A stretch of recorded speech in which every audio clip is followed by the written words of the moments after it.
पृथ्वी लोक में मृत्यु लोक में जगह जगह बांटा है। मैं तो इतना ही कहूंगा महाराज कि अगर सुखदेव जी ना होते तो इस मृत्यु लोक में श्रीमद् भागवत नहीं होती।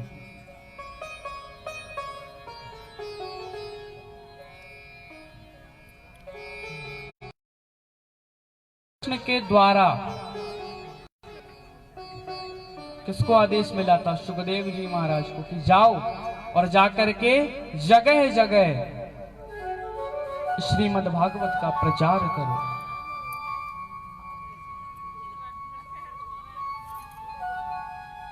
शुक मुकाद मृतद्रव संयुतम। और क्या कहा? बोले पिबत भागवतम रसमालयम। शौनकादिक 88,000 ऋषियों ने श्री सूत जी से पूछा, हे गुरुदेव, श्रीमद् भागवत की कथा को पीना चाहिए अथवा खाना चाहिए? बोले फल तो खाया जाता है।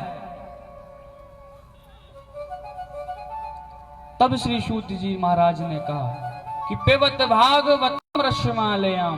बोले वो फल है पर उसमें रस ही रस भरा हुआ है, उसको जितना पियोगे कभी वह समाप्त नहीं होगा। अंदर जितना पीते जाओगे वह कभी समाप्त नहीं होगा, कभी छलकेगा नहीं। पर कब? बोले इस कर्ण से सुनकर जब वह सीधे भीतर चला जाए। अगर सीधा निकल जाएगा तो कथा श्रवण करने का कोई भी मतलब नहीं निकलेगा। महाराज भगवान ने ये मानव जीवन क्यों दिया है? क्योंकि मानव ही सब कुछ समझता है। महाराज सोता जानवर भी है पर सोते मानव भी है, खाता जानवर भी है।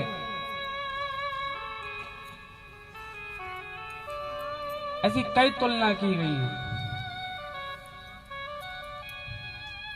श्री वेदव्यास जी ने कहा था, बोले मानव धर्म क्यों दिया गया है आप लोगों को?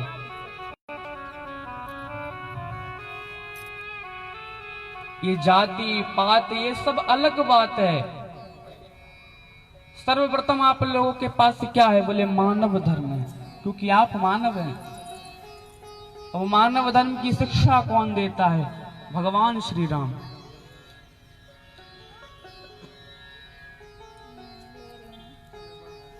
भगवान श्री राम ने एक एक श्लोकों में, एक एक चौपाइयों में एवं अपने कर्मों के द्वारा पूरे संसार को शिक्षा दी है।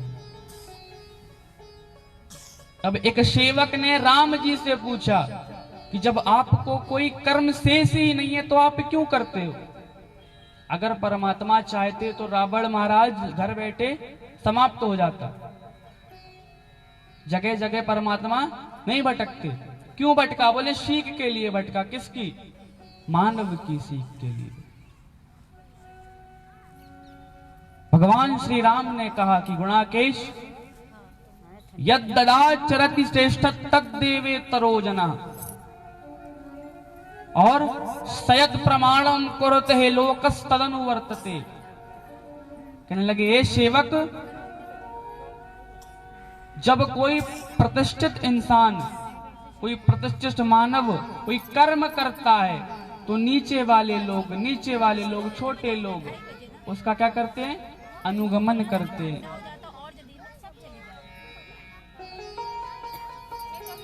एक छोटा बालक है, आप उसके सामने अच्छे वचन बोलेंगे, अच्छा व्यवहार करेंगे तो वह वही सीखेगा, क्योंकि वह भी छोटा है। छोटे में बालक को कहीं भी मोड़ दो, किसी दिशा में मोड़ दो, वह उस दिशा में ढल जाएगा। पर बड़े होने के बाद वह जिस दिशा में जा चुका है उस दिशा से वापस नहीं आ सकता।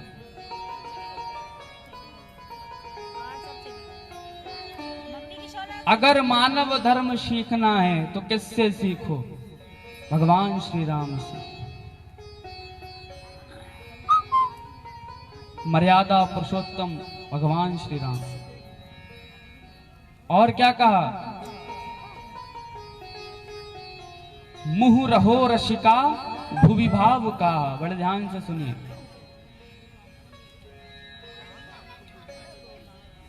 मुहु रहो रसिका भुवि भाव कहा। श्री सूत जी महाराज ने कहा, बोले श्रीमद् भागवत को हर मानव श्रवण कर ही नहीं सकता। क्यों? स्पष्ट लिखा है, मुहु रहो रसिका भुवि भाव कहा। बोले इस भागवत को श्रवण करने के लिए रसिक बनना पड़ता है और भुविक बनना पड़ता है।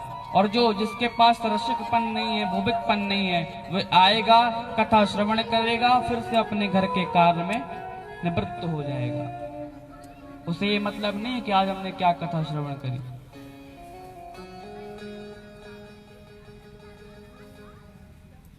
सर्वप्रथम एक ही बात है महाराज, इतना बड़ा मंच लगा है,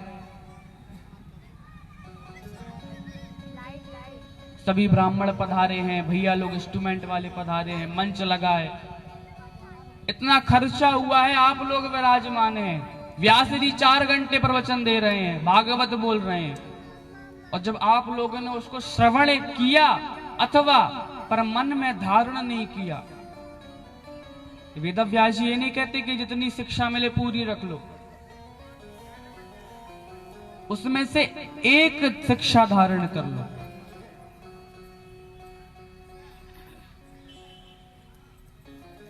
और आप लोगों ने कुछ भी नहीं किया महाराज, तो ये सब मंच ब्राह्मण जो आए हैं, हमारा बोलना सब क्या हो जाएगा, व्यर्थ हो जाएगा। क्योंकि महाराज भगवान ने हमें इस धरती पर भेजा है, बचपन, जवानी और बुढ़ापा और अंत में समाप्त हो जाते हैं। और सर्वप्रथम महाराज जी जो विद्यार्थी है, उसका कर्म धर्म पूजा भक्ति पाठ क्या है, बोले पढ़ाई है। वह कुछ ना करे, केवल पढ़ाई करे, उसके लिए वही भक्ति है, उसके लिए वही संकीर्तन है। पढ़ाई उसके लिए सब कुछ है, पढ़न करना।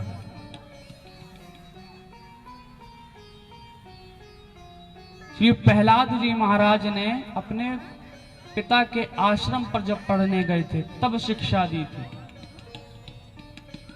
और वहां भी शब्द क्या आया था, बोले भजन करना कब कर लो, बोले जवानी में, ये नहीं कहा कि बचपन में।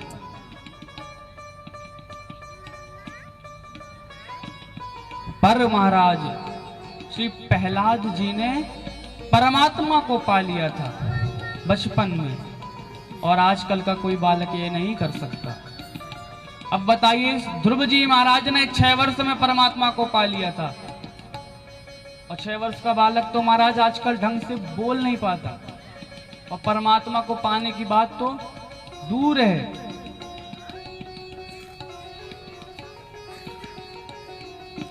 तो ही श्री वेदव्यास जी ने दर्शाया है महाराज।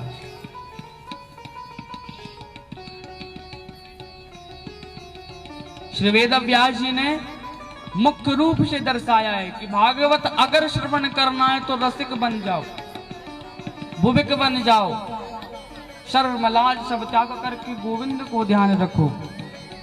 महाराज सब कोई साथ नहीं देगा यहाँ पर, कितना तो आप लोग भी जानते हैं। सबसे बड़ी बात, मानव ये जानता है कि हम ये कर्म करेंगे तो इसमें हानि होगी या लाभ होगा, इतना जानता है, इतना समझता है, पर वो क्या करता है जिस पर हानि हो। क्योंकि लाभ का जो रास्ता है वह कठिन होता है, और हानि का जो रास्ता है वह सरल होता है। तो हानि के रास्ते में वह मानव प्रवेश करके चलता जाता है, और सत्य के रास्ते में कठिनाइयां तो आती हैं महाराज, और कठिनाइयां इस मानव को पसंद नहीं है।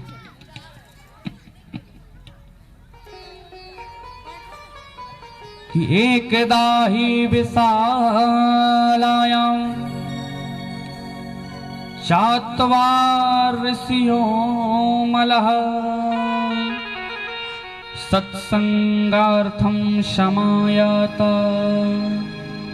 ददृशुस्तत्र नारदो। एक बार की बात है, बड़े ध्यान से सुनिएगा, बड़ी अच्छी कथा है, भक्ति चरित्र। नारद जी भ्रमण कर रहे थे और भ्रमण करते करते मन में कई प्रश्न घूम रहे थे और नारद जी की भेंट बद्रीनाथ में, बद्री धाम में किससे हो गई? बोले सनक सनंदन सनातन और सनत कुमारों से। चारों सनत कुमारों ने नारद जी को देखा, मन में उल्लास हो गई। बोले भैया अब कुछ भगवत चर्चाएं होंगी। जब ज्ञानी से ज्ञानी मिलता है महाराज तो क्या होती है? बोले जब जिस प्रकार जिस प्रवक्ति का वह होता है वही चर्चाएं उसके बीच में होती है। और सनक सनंदन सनातन तो महाराज स्वयं साक्षात विष्णु के अवतार है। मन में चिंता थी। सनत कुमारों ने सुंदर वचनों से कहा कि हे नारद जी, इतने महान प्रकांड विद्वान संत होकर के भी आपके मन में मुस्कान नहीं है, आप परेशान हैं और आप ही परेशान रहेंगे तो मानवों का दुख परेशानी कौन दूर करेगा? नारद जी महाराज बैठ गए और कहने लगे, बोले मैं शांति पाने के लिए सभी ब्रह्मंडल में भ्रमण कर रहा था कि मुझे शांति मिल जाए, पर मुझे कहीं शांति नहीं मिली। क्यों? क्योंकि हर जगह क्लेश झगड़ा मचा हुआ है। भक्ति ज्ञान मोह माया ये सब जीव के हृदय में विराजमान है। कोई घर मुझे खाली नहीं मिला तो सीधा मैं श्रीधाम वृंदावन को गया। और वृंदावन जब मैं गया तो मैंने क्या देखा? एक सुंदर स्त्री बैठी हुई है, बाजू में महाराज दो पुरुष लेटे हुए हैं और वह पुरुष बालक के रूप में परिवर्तित होकर के वृद्ध हो चुके हैं और सारी गोपियाओं ने उनको घेर कर रखा है। यह दृश्य देख करके जैसे ही मैं लौट रहा था, कहते हैं महाराज नारद जी का मन तो किया कि वहां पर जाएं, क्योंकि वह स्त्री रुदन कर रही थी। पर नारद जी ने सोचा जहां पर स्त्रियां हैं वहां पर मेरा जाना अनुचित है।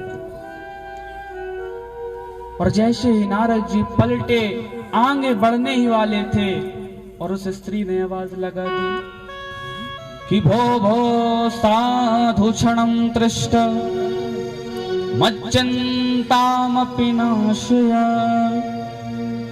दर्शनं तव लोकस्य सर्वथा गहनं वनं।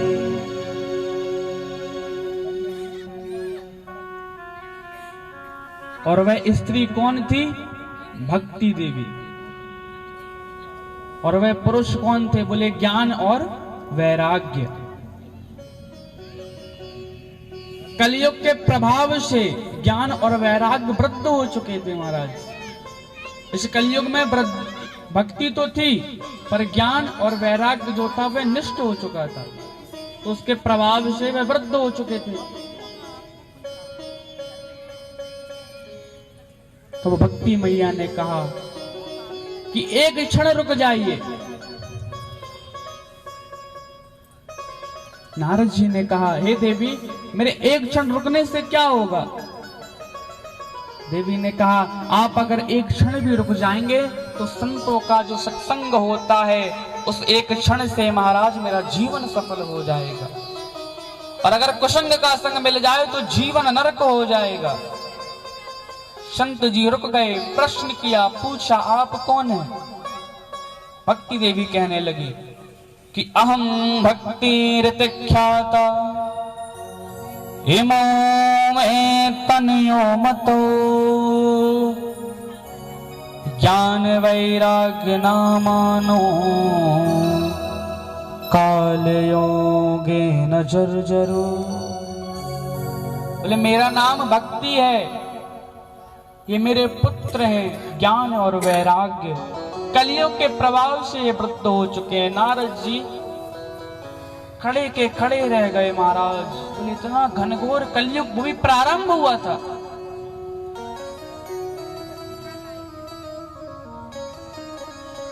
भक्ति देवी ने हाथ जोड़ा और कहा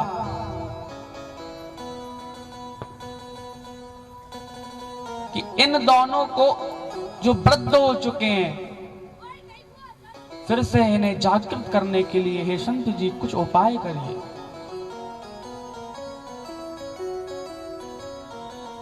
तो भक्ति देवी ने यह भी बताया, बोले कि उत्पन्ना द्रविणे शाहम वृद्धि कर्नाटके गतः क्वचित् क्वचिन् महाराष्ट्रे गुर्जरे जीर्णतां गतः।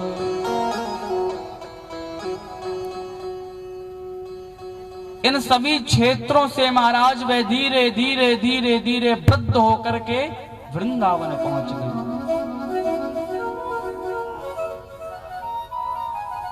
नारद जी ने भी ये बतलाया, बोले ये सब कलयुग के प्रभाव से है। भक्ति देवी ने कहा जब ये सब कलयुग के प्रभाव से हो रहा है तो इस कलयुग को क्यों छोड़ दिया गया? राजा परीक्षित ने इस कलयुग को क्यों छोड़ दिया?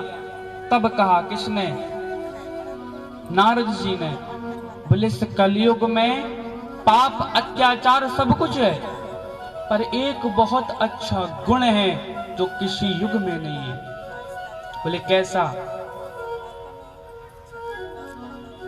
भगवान के नाम मात्र से इस जीवन में, इस भवसागर से जो मानव है, जो जीव है, वह पार हो सकता है, तर सकता है। और पहले के युगों में हजारों वर्ष तपस्या करनी पड़ती थी, तब स्वर्ग की प्राप्ति होती थी। और इस युग में केवल भगवान के नाम से स्वर्ग की प्राप्ति हो जाती है। भक्ति देवी खड़ी हो गई, प्रार्थना करने लगी कि जगति जगति माया यस्य काया धवस्ते वचन रचन में कम केवलम चाकलेया ध्रुव पद्म पिया तो यत कृपा तो ध्रुवोयम सकल कुशल पात्रम ब्रह्मपुत्रम नतास्मि। भक्ति देवी ने कहा इस कलयुग के इतने निकट होकर भी परमात्मा दुख श्रवण कर रहे हैं, दुख सहन कर रहे हैं।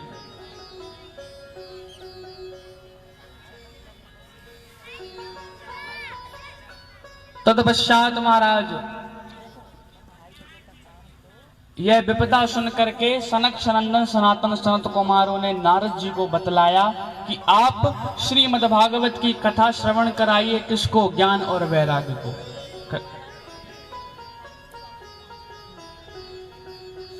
तो नारद जी ने क्या कहा? बोले मैंने गीता न जाने कौन कौन से ग्रंथ महाराज सभी उन्हें मैं श्रवण करा चुका हूं, पर वे उठते थे और फिर से शयन करने लगते थे। जब इतने बड़े बड़े ग्रंथों से कुछ नहीं हुआ तो श्रीमद् भागवत से क्या होगा?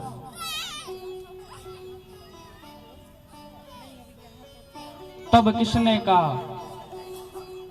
बोले निगम कल्प वृक्ष का पका हुआ फल श्रीमद् भागवत है। नारद जी मान गए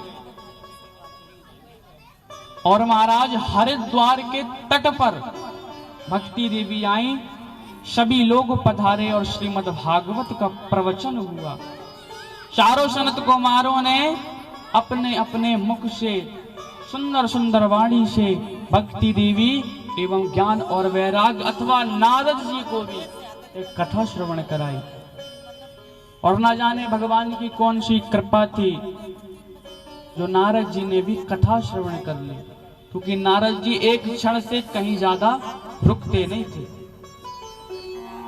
और जैसे ही कथा श्रवण हुई जयकारा लगा। कैसा? बोले कृष्ण कन्हैया लाल की।